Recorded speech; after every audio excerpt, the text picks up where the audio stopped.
Bismillahirrahmanirrahim. Assalamualaikum warahmatullahi wabarakatuh. Prioritas amal yang keempat selama bulan Ramadan adalah berbagi, dan berbagi. Begitulah disebutkan dalam hadis riwayat Imam Bukhari dan Muslim, kana Rasulullah sallallahu alaihi wasallam ajwadan nas. Rasulullah adalah orang yang sangat dermawan, orang yang mudah untuk berbagi, mudah untuk membantu, ngasih kepada orang lain. Wa kana ajwadu ma yakunu fi Ramadan. Nabi lebih dermawan lagi di bulan Ramadan. Apalagi kita habis latihan. Dari subuh sampai maghrib kita menahan lapar dan haus. Kita udah mulai merasakan, berat. Kita nggak punya makanan berat, nggak punya minuman berat, nggak ada yang dimakan, nggak ada yang diminum berat. Tapi semuanya hanya dibatasi sampai waktu maghrib, habis itu kita kenyang lagi. Kita udah penuh lagi perut kita.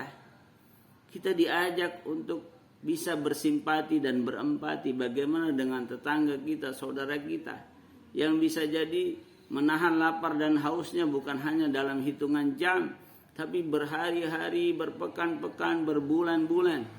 Apalagi di situasi pandemi seperti ini, ada yang kehilangan pekerjaan, ada yang di PHK, ada yang omsetnya menurun, ada yang penghasilannya terbatas, sementara pengeluaran semakin besar.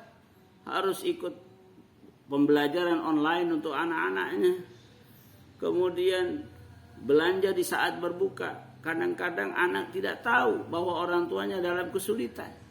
Apalagi nanti masuk di bulan Syawal mau lebaran. Anak tidak paham kondisi orang tuanya. Mau tidak mau karena orang tua sayang kepada anaknya, kadang dia berusaha. Dia harus membela bagaimana agar anaknya bahagia. Karena itu kita orang-orang yang mendapatkan keberuntungan masih bisa mengkonsumsi makan yang cukup, minuman yang cukup, masih punya kelebihan. Jangan sampai kita tidak tahu bagaimana kondisi tetangga kita, saudara kita sesama muslim. Berbagi dan berbagi meniru kebiasaan Rasulullah untuk bersifat dermawan, berbagi. Nah, ada waktu yang paling istimewa setiap hari, yaitu berbagi pada saat menjelang berbuka puasa. Jangan sampai ada tetangga kita, saudara kita yang harusnya tersenyum pada saat berbuka bersama keluarganya, dia tidak bisa tersenyum. Karena yang dimakan mungkin terbatas, tidak ada minuman, tidak seperti yang lain. Karena kondisi yang sedemikian rupa menyulitkan. Nah, kita berbagi pada saat berbuka, kata Nabi di dalam hadis riwayat Imam Tirmidzi, man fattara shaiman kana lahu mithlu ajrihim. Siapa yang memberi makanan kepada orang yang berbuka puasa, dia dapat pahala seperti pahala ibadah puasa yang Allah kasih kepada mereka. Min ghairi ayyan qusa min ujurihim syai'un, tanpa mengurangi pahala yang Allah kasih kepada mereka.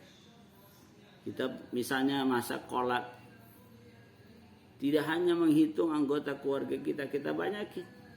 Kita tambah, kita buat satu panci. Mungkin nambah sedikit.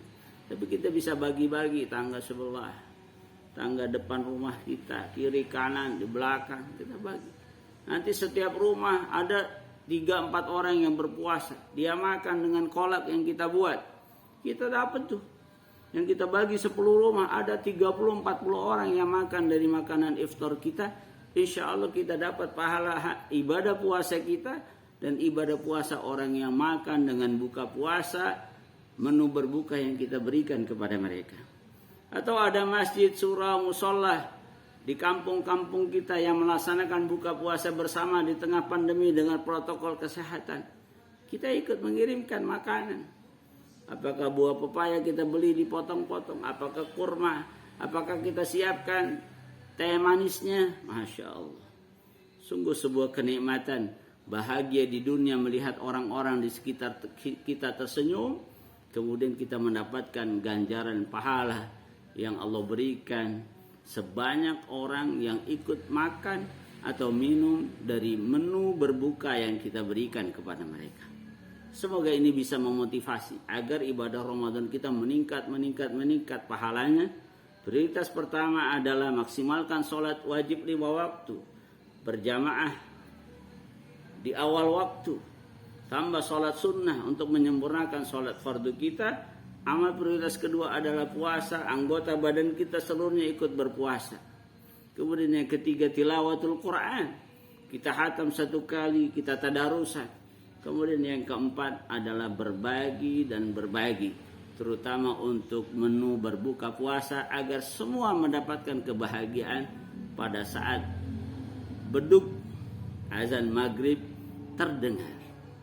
Semoga Allah bahagiakan kita di dunia dan kita kembali bahagia bersama keluarga kita di akhirat kelak di surga Allah Subhanahu wa taala. Amin ya rabbal alamin. Jazakumullahu khairan. Assalamualaikum warahmatullahi wabarakatuh.